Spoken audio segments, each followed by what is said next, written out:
Lions TV, it's a post-match analysis video from yesterday's 0-0 draw in the Championship against Bristol City.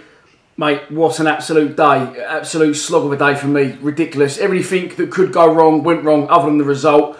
Started out, not a lot of sleep. Picked my mate up, went in his house because he weren't ready because he hadn't had a lot of sleep.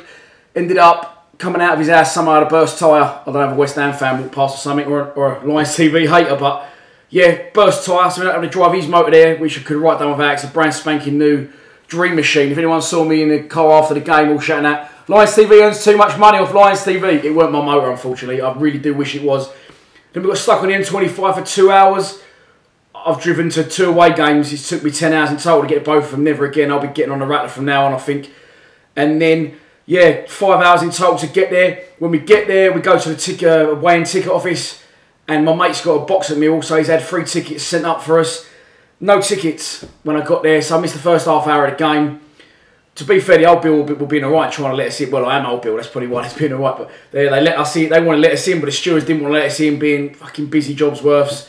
So yeah, I missed the first half hour of the game. Things couldn't have got any worse. That was my horrendous day, and although I wasn't there, let's have a look at the team that started. As I predicted, it was an unchanged 11. Jordan Archer, Conor McLaughlin, James Meredith at left back, Byron Webster and Sean Hutchinson, centre halves, Jed Wallace on the right, Aidan O'Brien on the left, George Saville and Sean Williams in the centre midfield, and the sometimes deadly duo, which I'll be talking about very shortly, of Lee Gregory and Steve Morrison. So yeah, obviously I can't comment on the first half, I can only comment on the second half. More of the same. I watched the highlights back actually, and it made it look like a lot fairer game than it was. They had 2 shots. One Archer parried wide, the other one hit the crossbar. I'm not even going to go into that because it's very central. He managed to go past the 6'3" goalkeeper hit the crossbar. But yeah, we had a lot of chances again. Harris always gets criticism about his subs that he makes. He always gets criticism, you know, that he makes the same substitutes over and over again. I can't blame the manager really. He can't. I don't think Harris can do any more than he's done the last 4 games, in my opinion. He's picking the team. They're creating chances. He physically can't put the boots back on and stick one in for us. I wish he could, but he can't. And while we're on the subject of sticking the ball in the net, I'm going to say something now, and a lot of you might not like it. But listen, Tom Elliott. All right, listen. Tom Elliott causes problems. He's sort of like the reason he causes problems. He's sort of like a caged animal you just let out, and he just runs fucking right, knocks defenders over, and he is very effective. And I think, you know, he's going to be effective for us.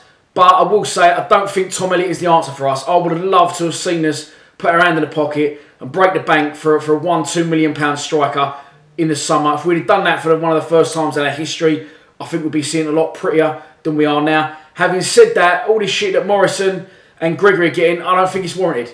I think people have got short memories. I think you need to remember the last 2 seasons and how well they both played in the playoffs, which was pretty much the reason we got up, really, those 2 in the playoffs. And a save from Jordan Archer at Wembley, I won't deny him that one. But yeah, people need to remember. I mean, I don't think Tom Elliott's the answer. Not long term, not starter, really. I mean, listen, all this, but can Elliott start a game? If he's on the pitch for longer than 60 minutes, he's not going to fucking explode or anything. Of course, he's a professional footballer. He's used to playing 90 minutes. But I don't think he can be effective for us over 90 minutes. If you do that, obviously, it's going to mean we're going to play a lot direct again. And, you know, Gregors has set up more goals than anyone at the club. You've got to look into that. His hold-up play, and they're not clicking right now. But you've got to keep the faith with the general and Gregor. Surely they've done a lot of great work over the last 2-3 years together, and you know, 4 games in, I'm not really blaming them because I think the ball isn't. And I don't like being someone that says shit like this. The ball's just not really falling for us. There's so many chances yesterday, not really a load of clear cut. I mean, other than George Saville, how unlucky was. That was one of the best tackles we've ever seen from their defender right at the end there. But we're creating half chances, and it is just not dropping for us, in my opinion. That might be an easy way out for me, but yeah, to me, you've got to keep faith with Gregors and Moro. They've done it before. They've proved they can do it again. And once they start firing, I'll tell you what. Once we score 1, we'll score 10. Someone's going to take an absolute tonking off us pretty soon. So that's it, really. Yeah, a bit of a horrendous day for me personally. But listen, you'd have took a point before the game. Again, we played 4 games. We've not been outplayed once. We've been the best team in every match we've played. And I'll take a lot of heart from that going into the next game. We will click soon. We've got some difficult fixtures coming up. Norwich at home, followed by Wolves away. And I think then we've got QPR away soon after that. So it's not going to be easy in this league, but this is where we want to be. Come on, listen. Keep the faith in the front 2. as a favour to me. Give them a little bit more time. They will click, I promise you. And I will see you at Reading in the No One Gives a Shit Cup on Tuesday if you're going. I'm actually not sure if I'm going yet, but I'll let you know. Please subscribe to Lions TV. Come on, you Lions.